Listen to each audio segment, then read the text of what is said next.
is Max, and today I will be reviewing this Conn Victor 22B. I'm pretty sure the actual year of this horn was around 1965, like mid 60s. It's a surprisingly quality built horn. If you notice, the previous owner must have stripped off their lacquer, but Conn is a Selmer brand, at least off the top of my head, built in Elkhart, Indiana, that local kind of vibe and everything like that. But yeah, again, it's really fascinating how they stripped the lacquer off, because they didn't do a full stripping. So it's not just entirely raw brass, but it's like unpolished lacquer on it too.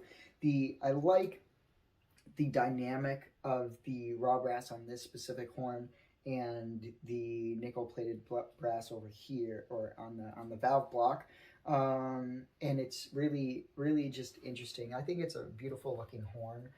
This horn also in particular has bottom valve springs, which I'm not the biggest fan of, but they work surprisingly well, and they just feel nice. So I'm gonna play some more passages. I was just playing Horace Silver's Moonray or Moonrays, because I am rehearsing for it and planning on playing it later because I really like that song. But I will continue on from the bridge, and then I'll take the last day out.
Yeah, it's a very smooth feeling horn, and I'm just playing on my standard 3C mouthpiece today, because I'm warming up for the other horns I'm going to be recording later today. But this is, yeah, there's not much to say except it's just a really solid horn.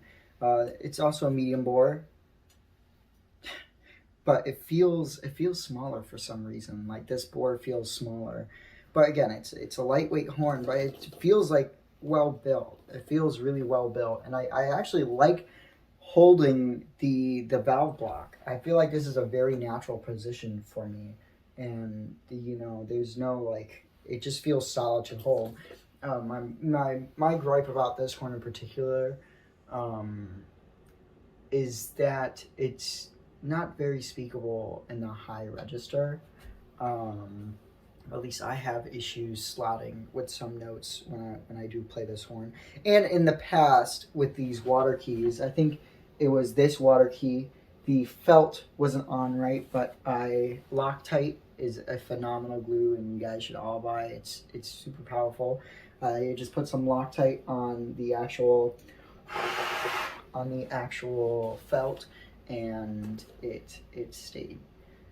So, or I guess a water key cork, but it looks like a felt since it's not like cork colored, I guess.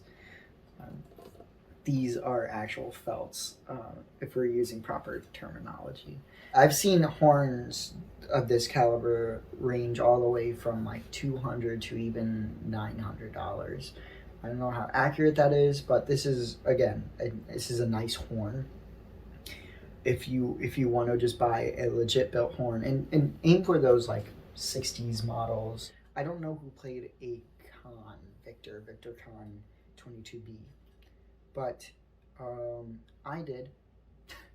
Me, little old Max.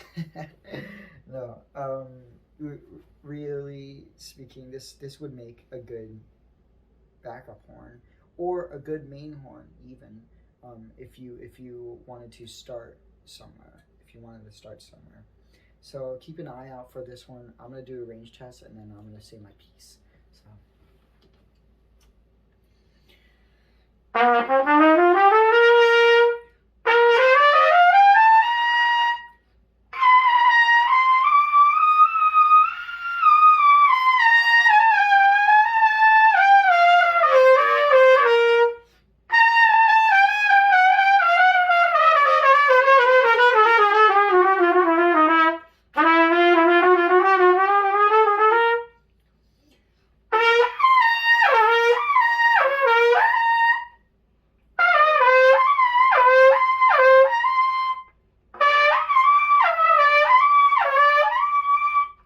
I promise you that it's not as I guess it's just not, it doesn't feel as comfortable to play in the high register as it does on other horns. At least it doesn't speak as well, in my humble opinion.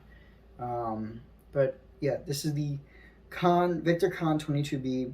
This would be a great horn if you needed like a marching horn or a horn to take outside and you wouldn't be scared, because again, it does have that leer that attachment spot. And also, let me show you the engraving.